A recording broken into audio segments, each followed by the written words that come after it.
Hey everybody, this is Mike with Rockhound Quest. I'm sitting here in Southern Oregon. I've got some locally collected jasper I wanted to show everyone. We're going to be using this in an upcoming project, but first let's take a look at some of this material and get a few cuts off of it to see what we're going to be using.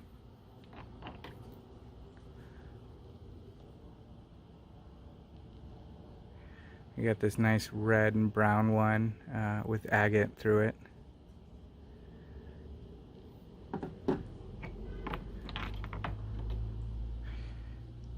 This side's got a lot of quartz and agate on it as well, but if you look at it, I think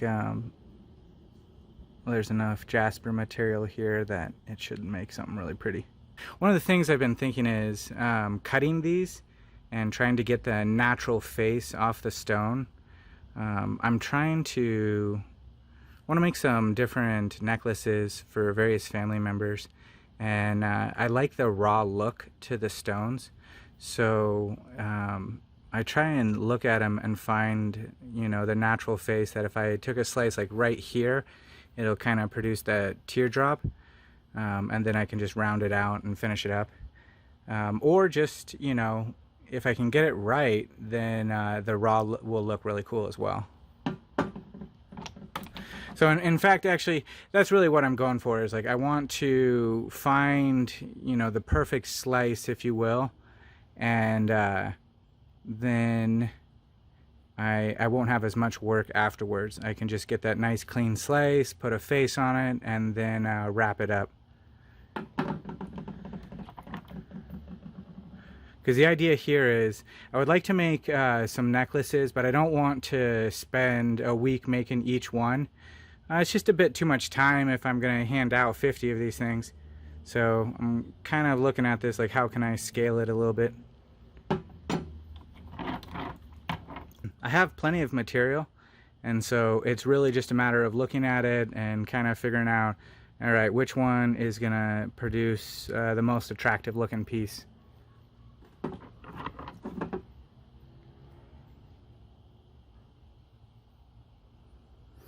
Some of these, I mean, like that is cool.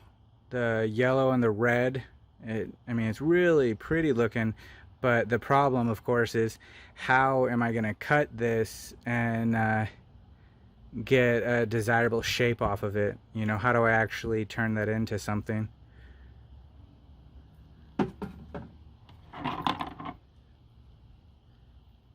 This one's got a little bit of pink in it.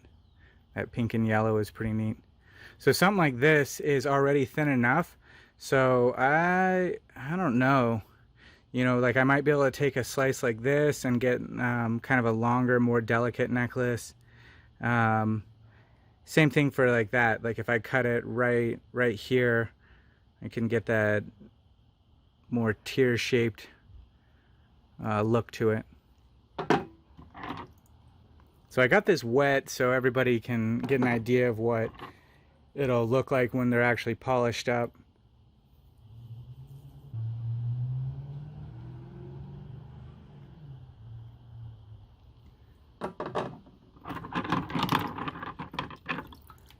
Some of this stuff is really pretty, but again, it's like not exactly sure how I would go about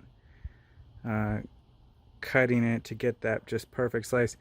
You know, like right here. Okay, so this, you know, a slice like that would show all of the folds and all of the layers really nicely.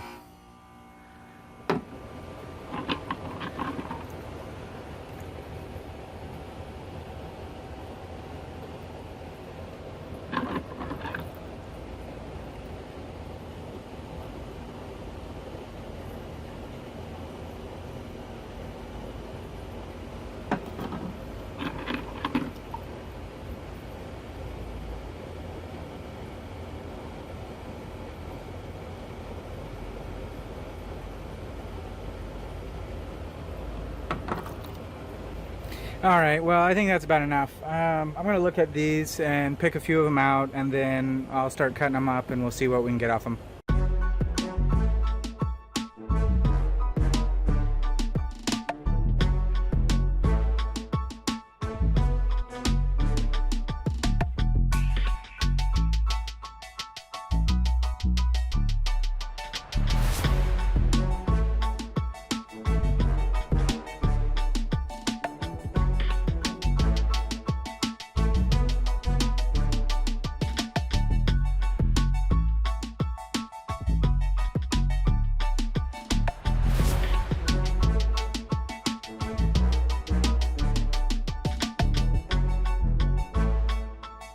I picked 2 pieces to cut open, and when I was looking at this one, I thought that the jasper went a little deeper, and if you look here, you can see almost like it looks like there's stripes going through it, but when I cut it open, it is mostly quartz on this side.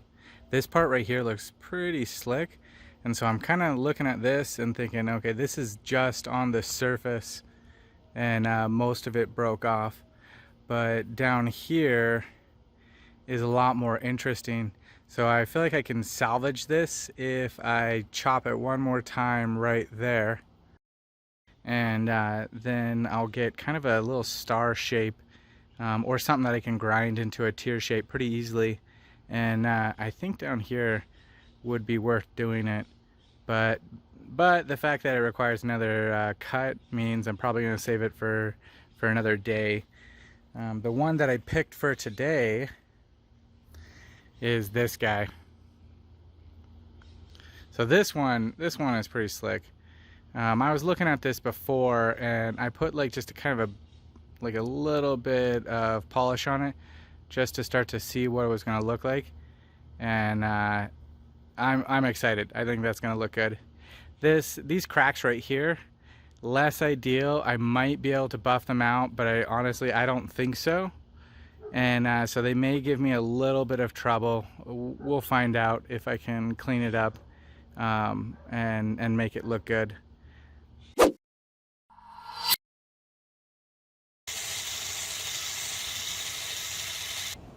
Got a few scratches left to buff out, but it's looking pretty sweet. Same thing on this side.